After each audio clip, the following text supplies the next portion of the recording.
ความรู้ในคลิปนี้ครับจะทำให้ทุกท่านยกระดับจิตวิญญาณและสติปัญญาของตัวเองไปสุดจุดสูงสุดเท่าที่มนุษย์คนหนึ่งจะทำได้คลิปนี้จะเป็นพาร์ทต่อจากหนังสือ Power vs Force ครับของดร Huggins The Hidden Terminations of Behavior บริบทลับหรือความลับที่กำหนดพฤติกรรมและจิตวิทยามนุษย์สิ่งนี้เป็นบทเรียนที่น่าสนใจมากครับหากคุณผู้ฟังยังไม่ได้ฟังคลิปแรกที่ The Library ได้ทำเรียนเชิญทุกท่านเรียนรู้จากคลิปนั้นก่อนในคลิปนี้เราได้เรียนรู้กันแล้วว่า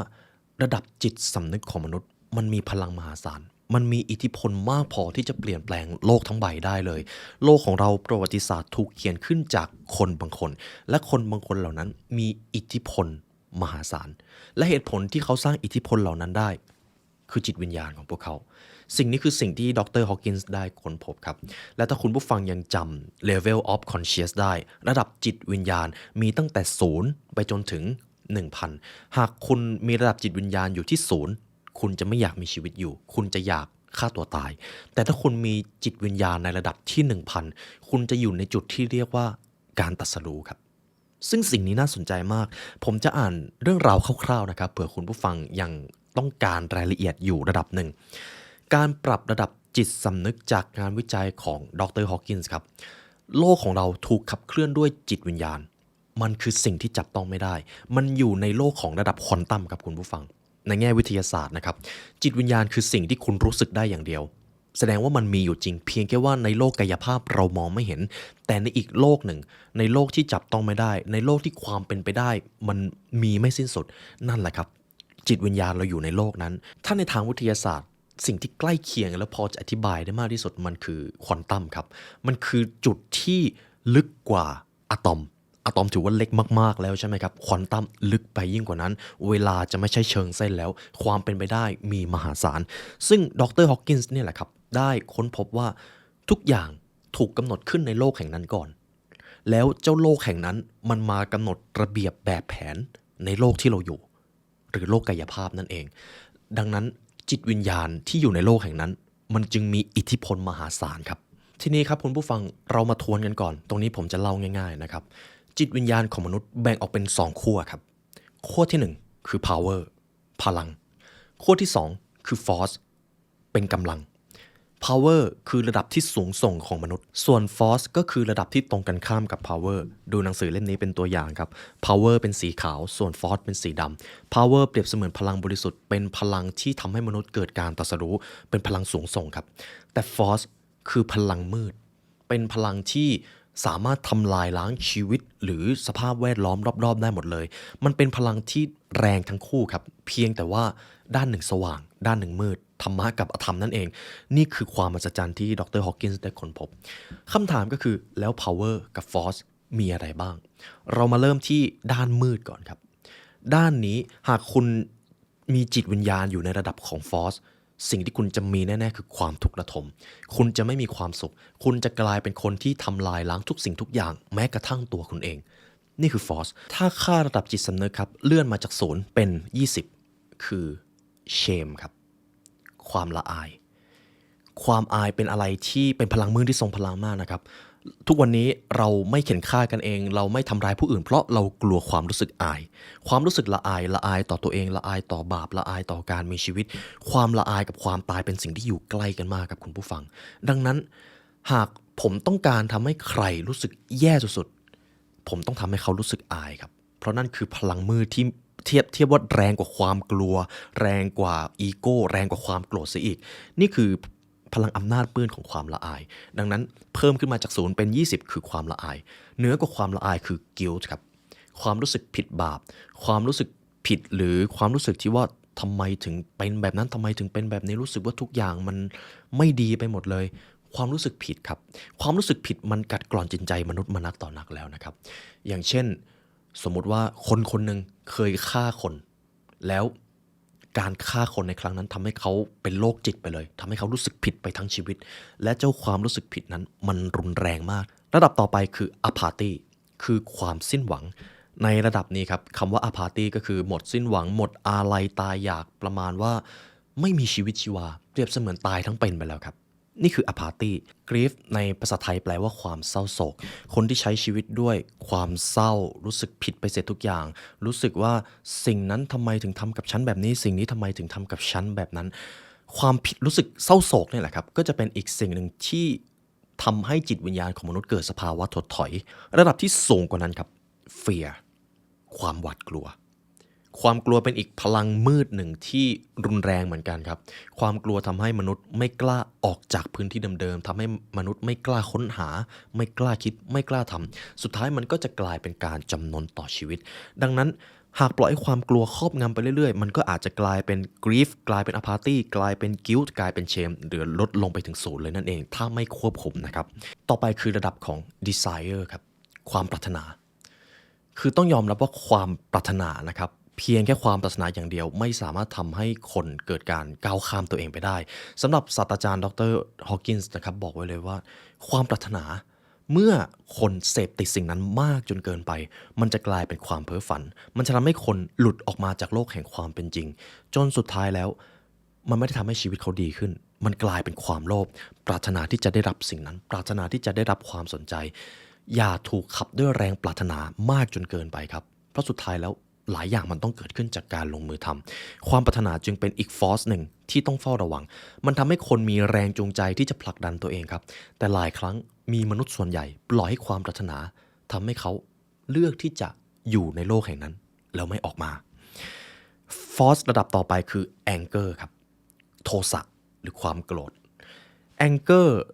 มันเป็นอีกสิ่งหนึ่งที่มันรุนแรงมากครับอารมณ์ชั่ววูบความโกรธพร้อมที่จะทำลายล้างทุกสิ่งทุกอย่างดรฮอว์กินส์ครับเขาได้อธิบายไว้แบบนี้ความโกรธมันเป็นอีกพลังหนึ่งที่ทำให้มนุษย์อยากจะทำบางสิ่งบางอย่างเพียงแต่ว่าความโกรธมันเป็นฟอร์สที่ทำให้มนุษย์มักจะตัดสินใจผิดพลาดดังนั้นหากคุณถูกขับเคลื่อนด้วยความโกรธบ่อยครั้งคุณจะพบกับปัญหาหรือหายนะนั่นเองระดับต่อไปคือ pride ครับความภาคภูมิใจความภาคภูมิใจมันฟังดูเหมือนจะเป็นเรื่องที่ดีแต่หลายครั้งที่มนุษย์ไม่รู้ว่า pride เป็นพลังมืดครับเพราะอะไรเวลาประสบความสำเร็จอีโก้มาความหยิ่งทะนงมาความเย่อหยิ่งมาการยึดติดอยู่กับความรู้เดิมเริ่มมานั่นคือเหตุผลของการที่ปล่อยให้ pride มาครอบงำครับทั้งหมดที่ผมกล่าวมาก่อนหน้าคือพลัง force ครับพลังด้านมืด power คือพลังบริสุทธิ์คือพลังสว่างหากคุณตกอยู่ใน power นะครับคุณจะพบความสุขคุณจะพบความพึงพอใจและคุณอาจจะไปยกระดับตัวเองสู่ความสงบสุขก็ได้เรามาเริ่มที่ตัวแรกครับ courage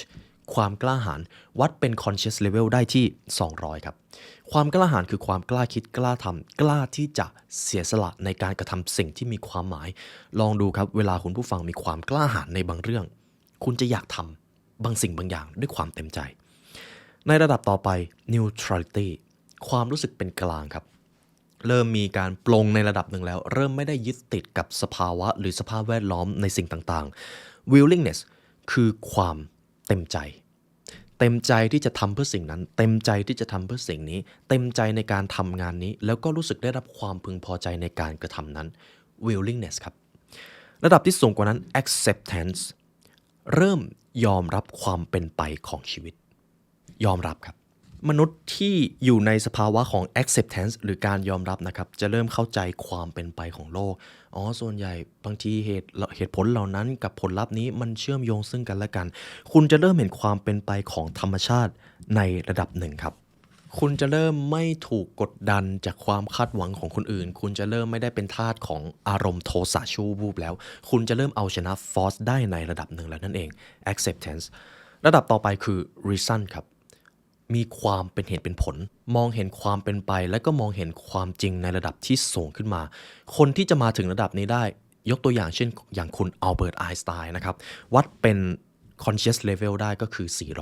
499คุณอัลเบิร์ตไอน์สไตน์ครับเป็นอีกคนหนึ่งที่สามารถทำให้สิ่งที่ซับซ้อนกลายเป็นสิ่งที่ง่ายได้ทฤษฎีสัมพัทธภาพหากใครเคยเรียนนะครับจะรู้เลยว่ามันไม่ง่ายเลยแต่คุณอัลเบิร์ตไอน์สไตน์ใช้เวลาวันแล้ววันเล่าตกผลึกออกมาเป็น E เท่ากับ mc กำลังสองนั่นแหละครับคือภาพสะท้อนของการอยู่ในสภาวะ reason สภาวะที่สูงกว่านั้นคือ love ครับ love ความรักต่อเพื่อนมนุษย์ รักต่อผู้อื่นรักต่อโลกใบนี้คนที่อยู่ในสภาวะนี้จะดำรงชีวิตด้วยการหวังดีและปรารถนาดีกับผู้อื่นซึ่งมันก็จะทำให้เขามีความสุขนั่นเองระดับสูงกว่านั้นคือ joy ครับอันนี้ผม disclaimer ก่อนเลยว่าระดับที่สูงกว่านี้ผมจะเริ่มอธิบายได้ยากแล้วครับมันจะมีความสลับซับซ้อนมากเพราะน้อยคนที่จะไปถึงจุดนั้น joy ก็คือความสุขปล่อยวางทุกสิ่งทุกอย่างเริ่มมองเห็นความสุขจากการอยู่ณเวลานั้นที่แห่งนั้นความสุขครับระดับที่สูงกว่านั้นคือ peace ครับสงบสุขเริ่มสงบคนที่อยู่ในสภาวะนี้จะรู้สึกสงบรู้สึกหลุดพ้นจากสิ่งต่างๆที่มันเป็น force ครับนี่คือ peace จะเริ่มอธิบายยากเลยครับสูงที่สุดก็คือ enlightenment วัดเป็นตัวเลขได้อยู่ที่ 1,000 ครับ700ถึง 1,000 enlightenment ครับคือการตรัสรู้ครับการตรัสรู้ในที่นี้ผมเองยังไม่รู้เลยว่าผมจะอธิบายอย่างไรแต่มันเป็นระดับที่ทุกอย่างสงบเงียบปล่อยวางหลุดพ้นจากอารมณ์ด้านลบของการเป็นมนุษย์ทั้งปวงและมองเห็นความเป็นไปของธรรมชาติและธรรมชาติมนุษย์ enlightenment ครับอธิบายยากมากแต่นี่คือระดับจิตสำนึกของมนุษย์ที่เคยไปแตะอยู่จุดนั้นทีนี้แหละครับเรามาดูกันว่ามีใครไปแตะระดับนั้นบ้างแต่สิ่งที่มันสะท้อนได้ดีก็คือคนที่ไประดับ enlightenment แล้วมักจะกลายเป็นตำนานกลายเป็นศาสดาและมีผู้คนเชื่อถือศรัทธามักจะเป็นผู้นำทางจิตวิญญาณเมื่อเขาไปถึงระดับนั้นแล้วทีนี้คุณผู้ฟังหลายท่านก็จะเริ่มนึกภาพของใครบางคนออกได้แล้วบ้างว่าใครได้ไปอยู่จุดนั้นแน่นอนครับผมจะเอาบุคคลตัวอย่าง2คนซึ่งในหนังสือเล่มนี้ครับได้เขียนอยู่3คนครับคนที่ไปในระดับ enlightenment คนแรกก็คือท่านพระสัมมาสัมพุทธเจ้าคนที่2ก็คือท่านพระเยซูคริสต์และคนที่3คือพระกฤษณะทั้ง3ท่านที่ผมได้กล่าวมาครับเขียนไว้เลยว่าเป็นบุคคลที่บรรลุการตรัสรู้แล้วซึ่งสิ่งที่มันน่าสนใจก็คือสิ่งนี้ไม่จำเป็นจะต้องใช้เพียงแค่กับคนอย่างเดียวก็ได้ครับทุกอย่างในโลกนี้มันเป็นคลื่นความถี่มันเป็นสิ่งที่มี conscious level หมดเลยคลิปนี้ที่คุณผู้ฟังฟังอยู่ทุกท่านก็มีความรู้สึกบางอย่างที่เกี่ยวข้องกับผมถึงแม้วินาทีที่ท่านกำลังฟังผมอยู่ผมอาจจะไม่ได้นั่งอยู่ตรงนี้นะครับผมอาจจะไปทำอย่างอื่นเพียงแค่ว่าตัวตนของผมในตอนนี้ได้ส่งสารหรือพลังงานบางอย่างไปให้กับทุกท่านทุกอย่างมีความเป็น conscious level แต่ในที่นี้เราจะมาพูดถึงบุคคลที่ไปถึง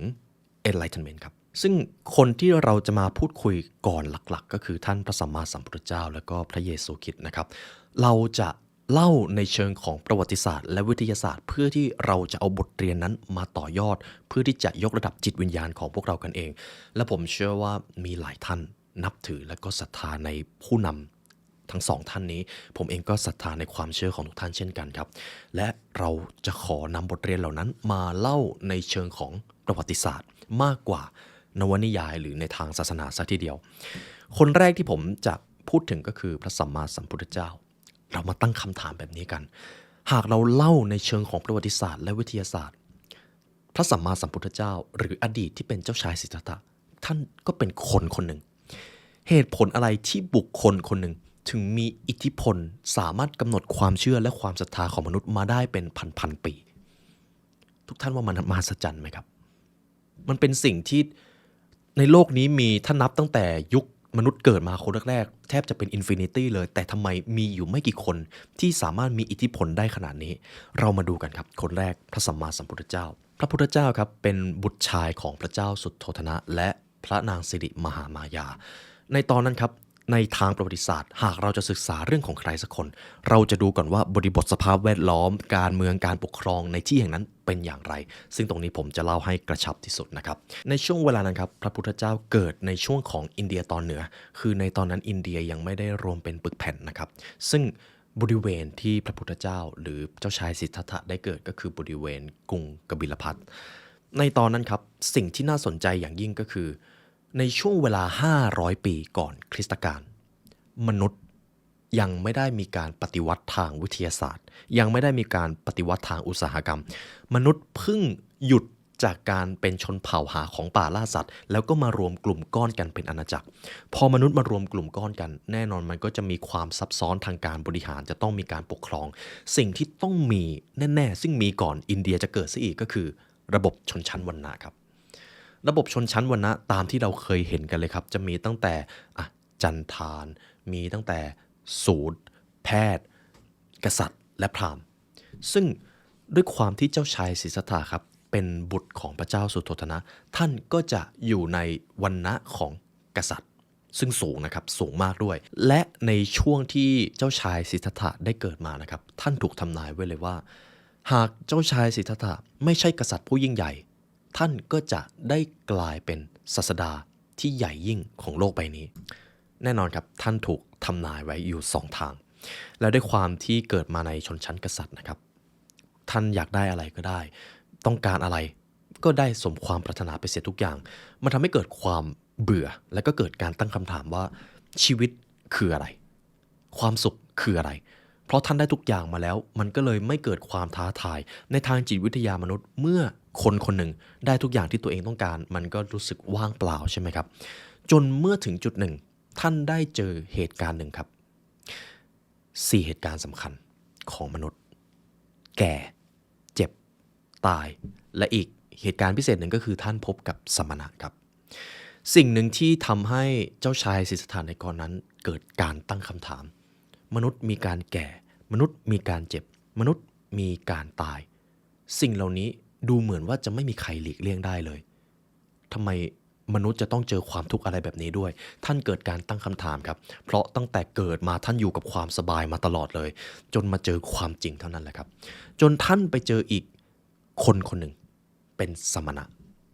ะในที่นี้นะครับคือคนที่ต้องการหลุดพ้นจากชนชั้นวรรณะไม่เชื่อในระบบวรรณะอีกแล้วต้องการที่จะเป็นอิสระเขาก็เลยเลือกที่จะไป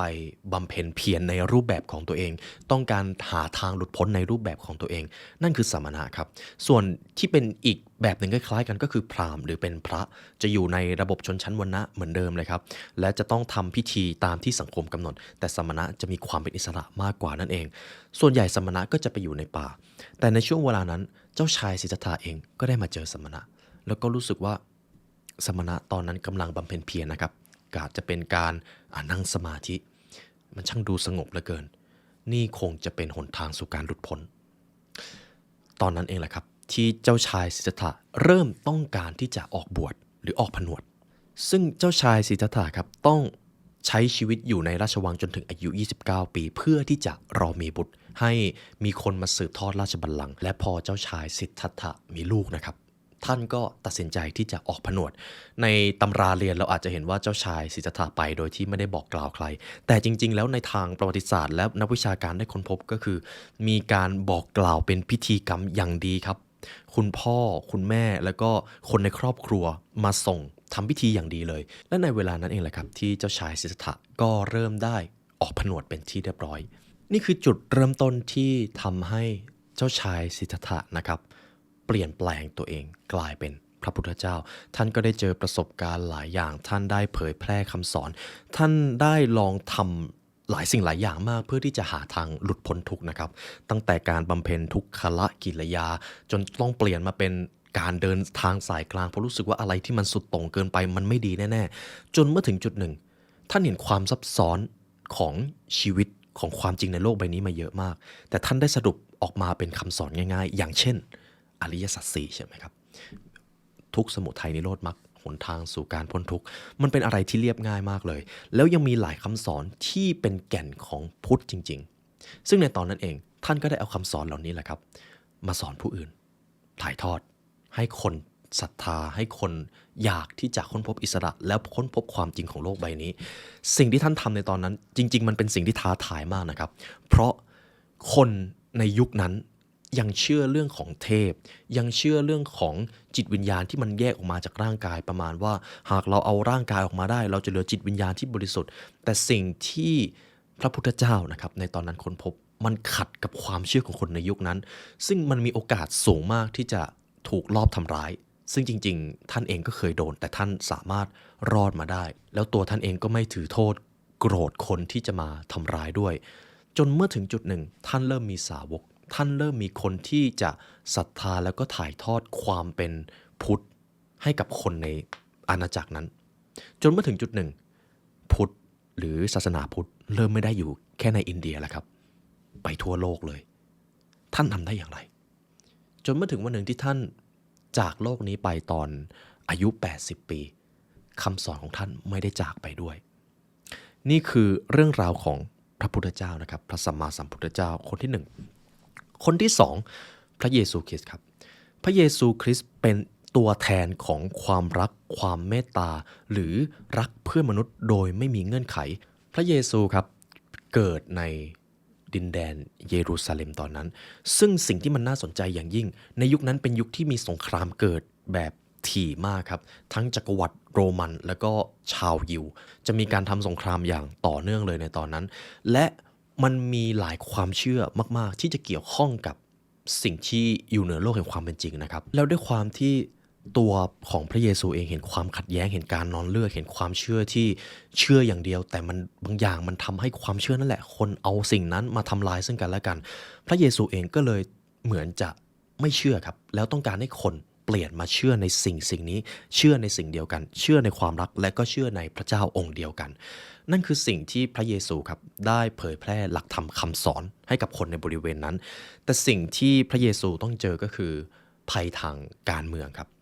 ด้วยความที่ตอนแรกฝั่งโรมันและชาวยิวเองก็มีความเชื่อของพวกเขาอยู่ก่อนแล้วและสิ่งที่พระเยซูสอนและตัวตนของท่านสามารถดึงดูดศรัทธาจากคนได้มหาศาลแน่นอนว่าอำนาจของฝั่งเดิมอำนาจเก่าก็จะลดน้อยถอยลงและนั่นเป็นเหตุผลที่ทำให้พระเยซูครับถูกตัดสินตรึงกางเขนในตอนนั้น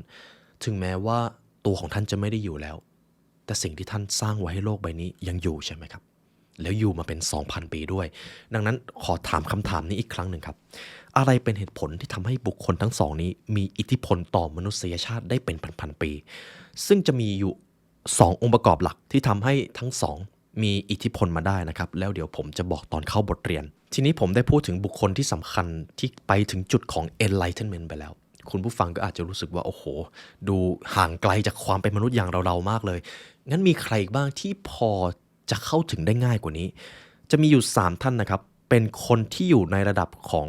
500ครับคนเหล่านี้หลายท่านอาจจะคุ้นเคยบุคคลสำคัญบางคนที่อยู่ในระดับนี้จะดำเนินชีวิตและมีส่วนร่วมต่อมนุษยชาติคนแรกก็คือแม่ชีเทเรซาครับเธอเป็นที่รู้จักจากการให้ที่ไม่เห็นแก่ตัวแก่คนยากจนและคนป่วย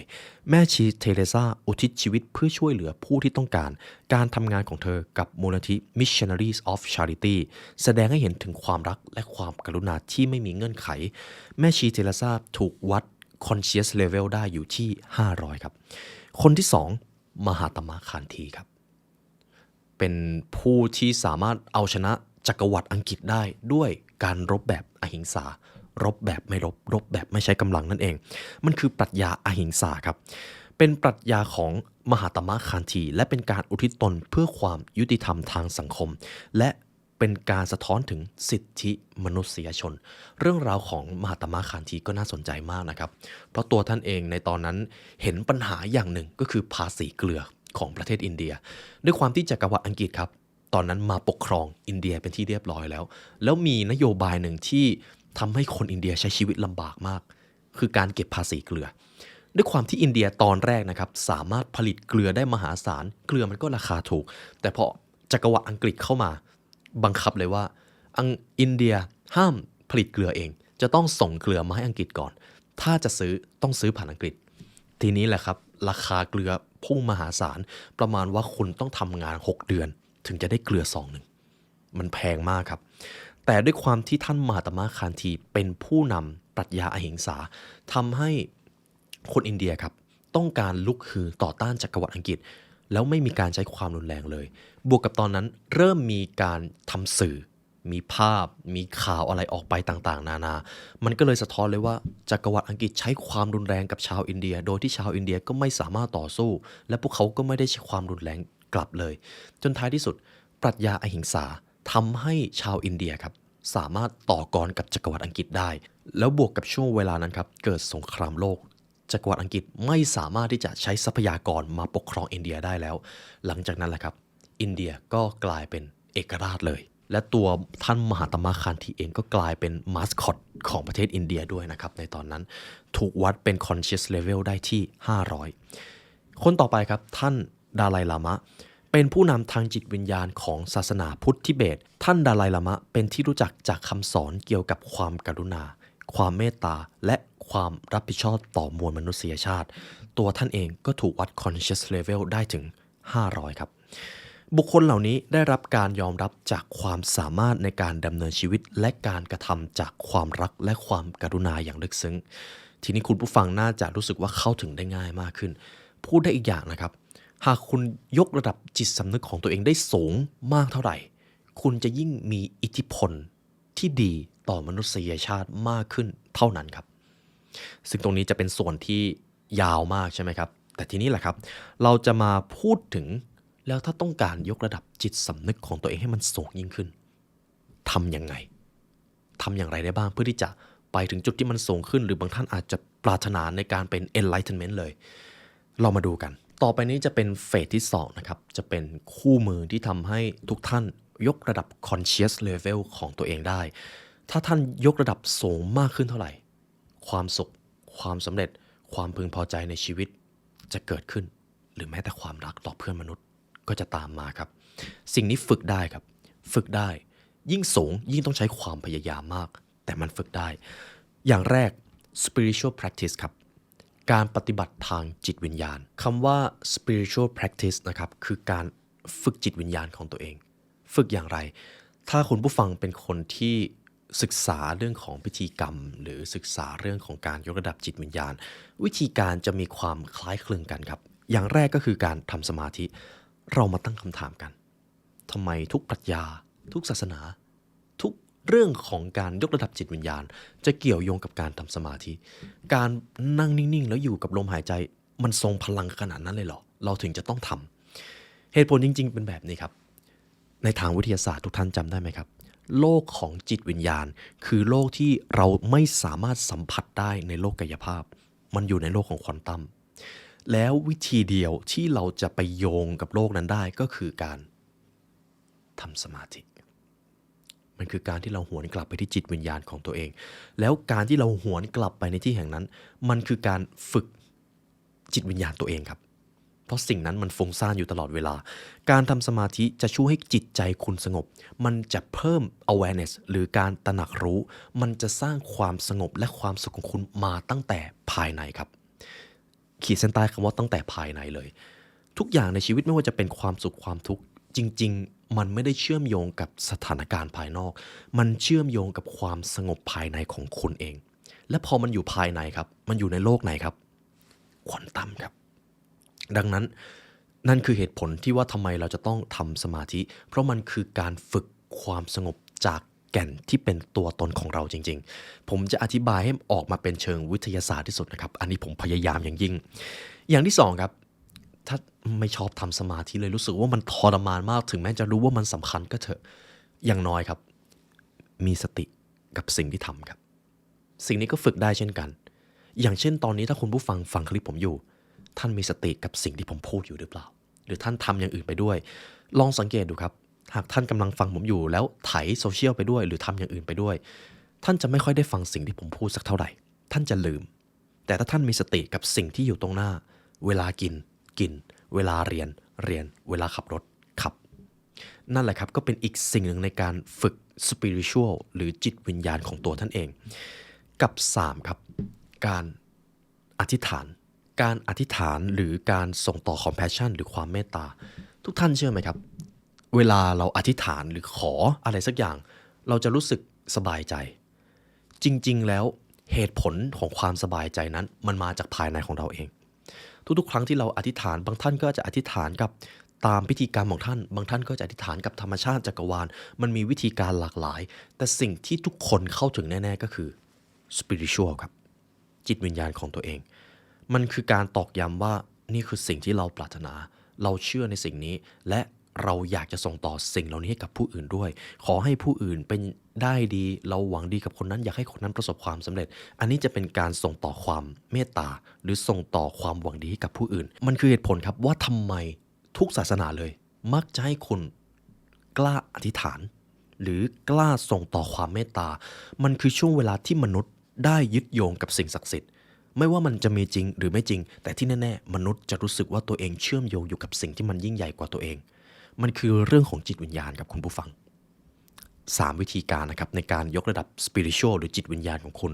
ทำสมาธิมีสติกับสิ่งที่ทำและการอธิษฐานบางท่านจะมีวิธีการแตกต่างกันมากตรงนี้ผมจะไม่ขอลงลึกนะครับจริงๆการแผ่เมตตาก็รวมอยู่ในหนึ่งในนั้นข้อที่2 mentality cleansing ฝึกการทำความสะอาดอารมณ์และจิตใจเพียงแค่การฝึกจิตวิญญาณอย่างเดียวไม่สามารถทำให้คุณยกระดับไปสู่ enlightenment ได้ครับคุณจะต้องทำความสะอาดอารมณ์และจิตใจด้วยในเชิงวิทยาศาสตร์นะครับไม่ว่าอย่างไรหากคุณจำเป็นจะต้องใช้ชีวิตอยู่ในสังคมคุณก็จะเจอความโลภความโกรธความหลงความอยากมันมีนับไม่ถ้วนครับคุณเจอแน่ๆเพียงแค่ว่าคุณพยายามจะไม่ปล่อยให้มันมาครอบงำเท่านั้นเองเปรียบเสมือนว่าคุณจะต้องเจอฟอสและคุณก็รู้วิธีรับมือเมื่อฟอสเข้ามาคุณจะไม่ปล่อยให้มันอยู่นานนั่นแหละครับคือ mentality cleansing ครับทำอย่างไรได้บ้างเวลาเครียดคุณผู้ฟังก็ทำอย่างไรดีที่จะให้ตัวเองหายเครียดออกกำลังกายได้ไหมดูแลตัวเองได้ไหมดูแลผิวไปอาบน้ำหรือบางท่านก็ไปทำสมาธินั่นแหละครับจะทำให้จิตวิญญาณของคุณได้กลับมาเชื่อมโยงกับ power มากขึ้น power ที่เป็นพลังบริสุทธิ์นะครับและสิ่งที่มันน่าสนใจอย่างยิ่งที่ผมเองก็มีโอกาสได้ค้นพบนะครับจำได้ไหมครับที่ผมบอกว่าสุดท้ายแล้วถ้าคุณต้องใช้ชีวิตอยู่ในสังคมเจอคนต้องเล่นตามเกมสังคมคุณหนีฟอสไม่พ้นครับมันเป็นเหตุผลที่ว่าทำไมผู้นำทางจิตวิญญาณมักจะต้องปลีกวิเวกตัวเองออกมาจากโลกหรือภาษาของเราก็คือการละทางโลกเพราะมันเป็นวิธีเดียวที่จะทำให้พวกเขาหลุดพ้นจากสิ่งรบกวนทางจิตใจนั่นเองแต่พวกเราเองอาจจะไม่ได้อยากไปถึงขั้นนั้นเราเองก็อยากมีชีวิตแบบปุถุชนคนทั่วไปเราก็แค่ต้องคอยปัดกวาดเช็ดถูจิตวิญญาณอย่างสม่ำเสมอเกมนี้มันจึงไม่มีเส้นชัยผมจะมีอยู่2วิธีหลักๆมาให้วิธีแรก forgiveness ครับให้อภัยผู้อื่นจำได้ไหมครับในส่วนของฟอสความโกรธเป็นอะไรที่มันรุนแรงมากดังนั้นการให้อภัยผู้อื่นจะเป็นวิธีหนึ่งที่จะทำให้คุณได้กลับมาเชื่อมโยงกับ power การให้อภัยตัวเองและผู้อื่นจะปลดปล่อยอารมณ์เชิงลบของคุณครับวิธีที่2เขาเรียกกันว่า self mantra การยืนยันคำพูดของตนในแง่บวกคำพูดของคุณอย่าใช้พูดไปในทางลบใช้พูดแต่ในสิ่งที่ดีในทุกๆครั้งที่คุณอยู่คนเดียวลองพูดให้กำลังใจตัวเองสิ่งนี้ทรงพลังมากนะครับคุณผู้ฟังจริงๆผมทำสิ่งนี้ทุกวันการพูดให้กำลังใจตัวเองอย่างเช่นคุณมีปณิธานอะไร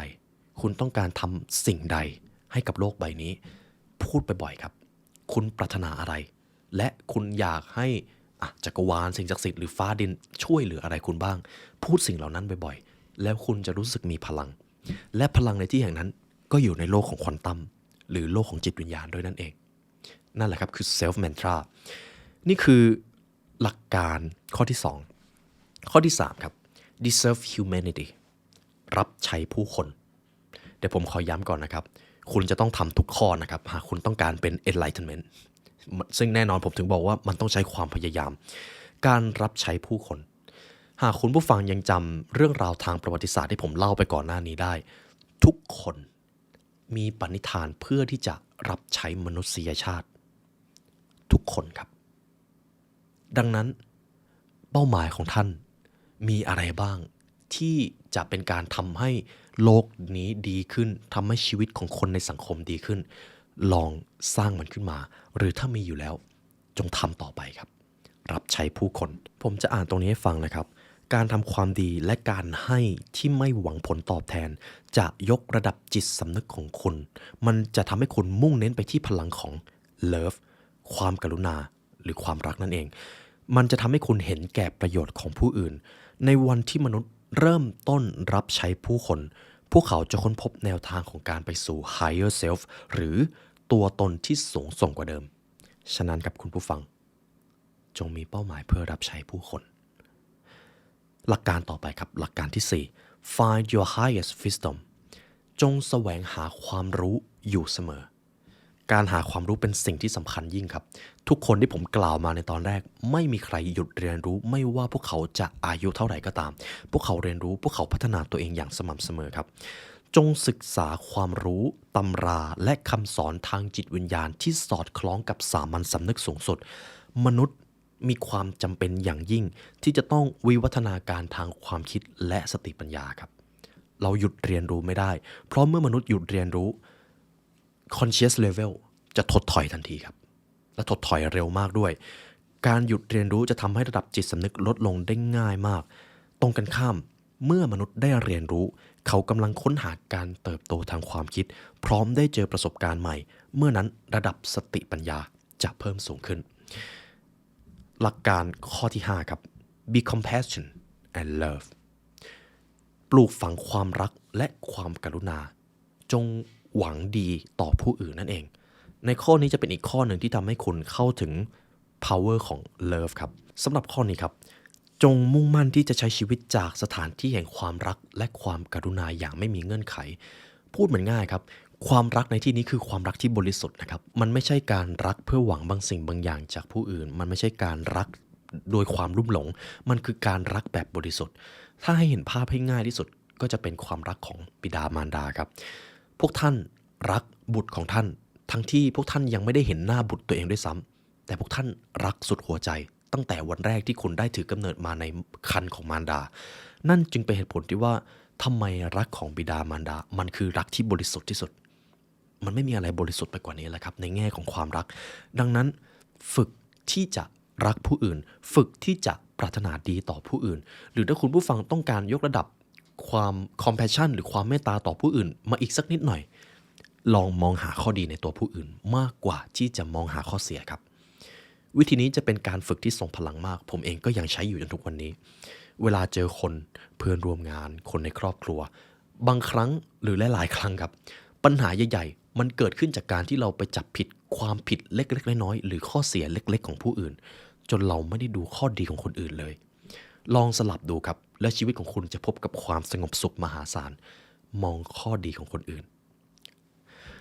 ข้อต่อไปครับหลักการข้อที่6 Find a way to save your physical จงรักษาวิถีชีวิตที่จะมีสุขภาพดีสุขภาพก็เป็นอีกส่วนหนึ่งที่จะทำให้คุณตื่นรู้นะครับ enlightenment เพราะถ้าคุณสุขภาพไม่ดีที่เหลือมันก็จะพังมันเป็นแบบนั้นเสมอมาร่างกายที่แข็งแรงจะสนับสนุนสภาวะจิตสำนึกที่มันสูงมากขึ้นพูดได้อีกอย่างก็คือหากคุณอยากจะยกระดับ conscious level ของตัวเองแต่สุขภาพย่ำแย่คุณจะเจอความเครียดคุณจะรู้สึกเบื่อหน่ายคุณจะรู้สึกเจ็บปวดจนสุดท้าย conscious level ของคุณก็จะถดถอยลงมาแบบรวดเร็วเลยครับจงดูแลสุขภาพให้ดีจะมี3ตัวแปรครับ SDF โมเดลเหมือนที่ผมเคยได้พูดไป 1. อาหารดูแลอาหารให้ดีรับประทานอาหารที่สมดุลและมีคุณค่าทางโภชนาการ You are what you eat การเลือกอาหารที่ดีในทุกวันนี้มันอาจจะยากนิดนึงครับเพราะมันมีสิ่งล่อตาล่อใจคุณเต็มไปหมดเลยคุณแค่ต้องมีสติจำข้อแรกได้ไหมครับ spiritual practice จงมีสติข้อที่2ออกกำลังกายการออกกำลังกายจะช่วยรักษาร่างกายให้แข็งแรงและในขณะเดียวกันมันก็เป็นการฝึกระเบียบวินัยให้แข็งแรงด้วยและถ้า2สิ่งนี้แข็งแรงจิตวิญญาณของคุณจะฝึกได้ง่ายมากขึ้นครับ 3. การนอนหลับพักผ่อนการนอนหลับพักผ่อนครับเป็นสิ่งที่ในทางวิทยาศาสตร์ก็ยืนยันแล้วว่ามันคือยารักษาโรคที่ดีอย่างยิ่งดีกว่ายาใดๆในโลกที่มีมามันมีฮอร์โมนหลายตัวมากที่จะฟื้นฟูและวิวัฒนาการทุกส่วนในร่างกายของคุณในยามที่คุณหลับมนุษย์มีชีวิตได้24ชั่วโมงต่อวันเราต้องใช้เวลา8ชั่วโมงไปกับการเป็นอัมพาตธรรมชาติอาจกำลังบอกอะไรเราอยู่ก็ได้ครับว่าไอ้8ชั่วโมงนั้นเนี่ยมันคือช่วงเวลาเดียวที่คุณจะได้วิวัฒนาการฉะนั้นจงพักผ่อนให้เต็มที่และพักผ่อนให้มีคุณภาพนั่นเองครับหลักการที่7ครับ choose your connection wisely ล้อมรอบตัวเองด้วยกัลยาณมิตรที่ดีนะครับคุณจำเป็นจะต้องพึ่งพาเพื่อนที่ดีหรือถ้าคุณไม่มีเพื่อนที่ดีเลยไม่มีเสียยังดีกว่าการมีเพื่อนที่ดีครับมันมีอิทธิพลอย่างยิ่งต่อจิตวิทยาความเป็นมนุษย์เพราะเราเป็นสัตว์สังคมหากเราไม่ได้อยู่หรือเริ่มต้นในระดับ 1,000 มาก่อนยังไงเราก็จะถูกแรงกดดันทางสังคมมีอิทธิพลกับเราอยู่ดีครับดังนั้นเลือกคนที่คุณอยู่ด้วยแล้วคุณได้พัฒนามีแรงบันดาลใจอย่าคบกับคนที่ทำให้ใจคุณเจ็บนั่นเองข้อต่อไปครับข้อสุดท้าย practice grateful and thankful ฝึกความกตัญญูครับทำไมความกตัญญูจึงสำคัญทำไมในปรัชญาในคำสอนหรือแม้แต่ศาสนาก็ให้ความสำคัญกับสิ่งนี้เพราะอะไร ความกตัญญูครับคือสิ่งที่สะท้อนว่าบุคคลนั้นอยู่เหนือความชั่วร้ายครับความกตัญญูเป็นสิ่งที่มีแค่มนุษย์ที่รู้จักนะครับซึ่งมันทรงพลังมากในที่นี้ครับความกตัญญูที่หลายท่านนึกถึงการรู้สำนึกในบุญคุณผู้อื่นการให้คนที่มีบุญคุณกับเราภาคภูมิใจมันคือหนึ่งในรูปแบบความกตัญญูครับส่วนความกตัญญูจริงๆมันรวมไปในหลายแง่มากมันรวมไปถึงการมองเห็นคุณค่าในสิ่งที่คุณมีคุณขอบคุณโลกใบนี้ที่ให้ชีวิตคุณมาคุณขอบคุณจักรวาลนี้ที่ให้สิ่งที่คุณปรารถนาและคุณได้รับมันก็คือการกตัญญูต่อจักรวาลการกตัญญูต่อชีวิตโอ้ชีวิตนี้ได้เจอสิ่งที่เป็นความสุขได้เจอประสบการณ์ที่ทำให้ตัวเองเติบโตขอบคุณประสบการณ์เหล่านั้นนั่นก็คือการกตัญญูหรือแม้แต่การรักษาสัจจะวาจามันก็คือการกตัญญูหรือการซื่อสัตย์ต่อตัวเองและผู้อื่นความกตัญญูมันเป็นอะไรที่ทรงพลังมากนะครับสุดท้ายแล้วคนกตัญญูจะได้ดีเสมอเพราะเขารู้บุญคุณของทั้งผู้อื่นและของโลกใบนี้ครับดังนั้นครับสรุปได้แบบนี้เลยครับความกตัญญูไม่ได้ตอบแทนแค่ผู้อื่นแต่ตัวคุณจะได้เข้าถึงตัวตนที่สูงส่งของตัวเองผ่านการเคารพและศรัทธาในตัวเองสิ่งนี้คือหนทางการตื่นรู้ที่สำคัญอย่างยิ่งทีนี้ครับคุณผู้ฟังยังจำได้ไหมว่าตอนแรกที่ผมพูดถึงศาสดาทั้งสองท่านนี้มีสิ่งที่เหมือนกันและเป็นองค์ประกอบที่สำคัญมากที่ทำให้สิ่งที่ท่านได้สอนออกมายังอยู่บนโลกใบนี้มาจนถึง 2,000 ปีมีอยู่2องค์ประกอบแต่ถ้ารวมเป็นหนึ่งได้สิ่งนั้นจะเรียกว่าการอุทิศตนหรือ dedication ครับผมจะมีรูปภาพรูปหนึ่งให้ท่านดูคำว่า dedication คือการอุทิศตนการอุทิศตนของท่านทั้งสองนะครับรวมไปถึงคนที่มีระดับ conscious level ที่สูงจะมีสิ่งนี้เสมอการอุทิศตนคือการเลือกที่จะทำบางสิ่งบางอย่างด้วยความมุ่งมั่นเพื่อเป้าหมายของตนเองแต่ในขณะเดียวกันก็ต้องการทำให้ผู้อื่นได้รับผลประโยชน์จากสิ่งนั้นด้วยเรามาดูตัวอย่างของสองท่านนี้กันพระสัมมาสัมพุทธเจ้าครับท่านมีความปรารถนาอย่างยิ่งที่จะทำให้ตัวเองหลุดพ้นทุกข์ท่านต้องการค้นพบอิสรภาพและความสงบสุขจริงๆของชีวิตท่านพอแล้วกับทางโลกท่านเห็นการเข็นฆ่าท่านเห็นการช่อโกงทางจิตวิทยามนุษย์มามากมายท่านไม่เอาแล้วท่านต้องการหลุดพ้นนั่นคือ self dedication ท่านได้ไปบำเพ็ญทุกขกิริยาท่านได้พยายามมาหนทางในการที่จะเข้าถึงความสงบท่านทำสำเร็จและในขณะเดียวกันท่านก็มีความปรารถนาที่จะให้มนุษยชาติหลุดพ้นได้ค้นพบกับอิสรภาพด้วยเช่นกันเห็นไหมครับสองอย่างนี้มารวมกันกลายเป็นการอุทิศตนแล้วด้วยปณิธานนี้แหละครับทำให้พระสัมมาสัมพุทธเจ้ามีระดับ conscious level ที่ทวีคูณจนเมื่อถึงวันหนึ่งพอท่านตรัสรู้ก็นั่นหมายความว่าท่านสามารถไปถึงระดับพันเป็นที่เรียบร้อยแล้วพอมนุษย์คนหนึ่งสามารถไปถึงระดับพันได้ทุกสิ่งที่เขากระทำจะเป็นแรงบันดาลใจให้กับผู้คนทั้งโลกครับบุคคลท่านที่สองก็คือจีซุสพระเยซูนั่นเองแน่นอนว่าท่านเห็นการเข็นฆ่าท่านเห็นสงครามในยุคนั้นพระเยซูเองก็ต้องการที่จะหลุดพ้นจากความเชื่อที่บางอย่างมันทำให้เกิดผลเสียมากกว่าผลดีท่านก็เลยได้หาคำสอนใหม่และท่านได้เอาคำสอนเหล่านั้นมาปรับใช้กับตัวเองจนท่านรู้แล้วว่าการดำเนินชีวิตด้วยความรักอย่างไม่มีเงื่อนไขคือหนทางสู่การหลุดพ้นคือหนทางสู่การมีอิสรภาพและค้นพบความสุขซึ่งแน่นอนครับมันเป็นความจริงในทางวิทยาศาสตร์เมื่อมนุษย์รักใครโดยไม่มีเงื่อนไขมนุษย์ผู้นั้นได้เติบโตทางจิตวิญญาณเป็นที่เรียบร้อยแล้วและในขณะเดียวกันท่านก็นำสิ่งที่ท่านได้พบเจอมาเผยแพร่ให้กับผู้อื่นด้วยเพราะต้องการให้ผู้อื่นหลุดพ้นเช่นกันมันก็เลยกลายเป็นการอุทิศตนนั่นเองและเมื่อถึงจุดนั้นแหละครับเมื่อมนุษย์คนหนึ่งอยู่ในจุดของการอุทิศตน conscious level ของเขาก็จะเติบโตขึ้นแบบทวีคูณของเจสุสเองก็ไปถึงเกือบพันนะครับตัวเลขไม่แน่นอนครับแต่เชื่อว่าไปถึงระดับนั้นแน่นอนเพราะสิ่งที่สะท้อนได้ดีที่สุดก็คือทั้งสองท่านนี้คือตำนานครับท่านคือคนที่จะถูกพูดถึงอยู่เสมอไม่ว่าเวลาจะผ่านไปนานขนาดไหนนั่นเองดังนั้นการเป็น enlightenment มันมีหลายองค์ประกอบมากเห็นไหมครับแต่บทเรียนที่เรามารู้กันในวันนี้ก็คือเราสามารถยกระดับ conscious level ของตัวเองได้ และในพาร์ทนี้ผมต้องสารภาพเลยว่าผมเองก็อาจจะใช้ภาษาอังกฤษเยอะในระดับหนึ่งเพราะผมเองก็แปลไม่ทันเหมือนกันบางอย่างมันเป็นศัพท์ซับซ้อนมากและหวังว่าคุณผู้ฟังจะเข้าใจศัพท์ที่ผมนำมาเสนอนะครับผมจะพยายามใช้ศัพท์ที่มันเป็นศัพท์เทคนิคจริงๆเท่านั้นและเช่นเคยครับหากทุกท่านต้องการยกระดับความสุขจิตสำนึกความพึงพอใจในชีวิตหรือแม้แต่ความสงบจงทำตามนี้และท่านจะพบกับความสงบสุขในโลกแห่งจิตวิญญาณครับและโลกภายนอกของท่านก็จะเปลี่ยนแปลงไปด้วยนี่คือบทเรียนที่เรามาเรียนรู้ด้วยกันในวันนี้ครับและเช่นเคยครับหากคุณผู้ฟังฟังมาถึงตรงนี้แล้วรู้สึกว่ามีอะไรที่อยากจะเติมแต่งสามารถคอมเมนต์ได้เลยนะครับและถ้าหากคุณผู้ฟังอยากใช้เวลาเรียนรู้กับพวกเราให้ลึกซึ้งกว่านี้เป็นตำราความสำเร็จจาก The Library Learn รวมไปถึงจิตวิทยาการพัฒนาตัวเองทั้งอำนาจธรรมชาติมนุษย์ทุกท่านสามารถเรียนรู้ได้ผ่านพรีเมียมคอนเทนต์ของพวกเรานะครับในที่แห่งนั้นครับมีชาวเลิร์นเนอร์หลายท่านให้การตอบรับดีมากต้องขอบคุณอย่างยิ่งนะครับทุกท่านสามารถเรียนรู้ผ่านพรีเมียมคอนเทนต์ได้ที่ www.thelibrarylearn.com เดี๋ยวผมจะวางลิงก์ไว้ข้างล่างครับและในวันนี้ทุกท่านมาเรียนรู้เรื่องการยกระดับจิตวิญญาณด้วยกันและผมเชื่อว่าหลายท่านก็ได้ค้นพบ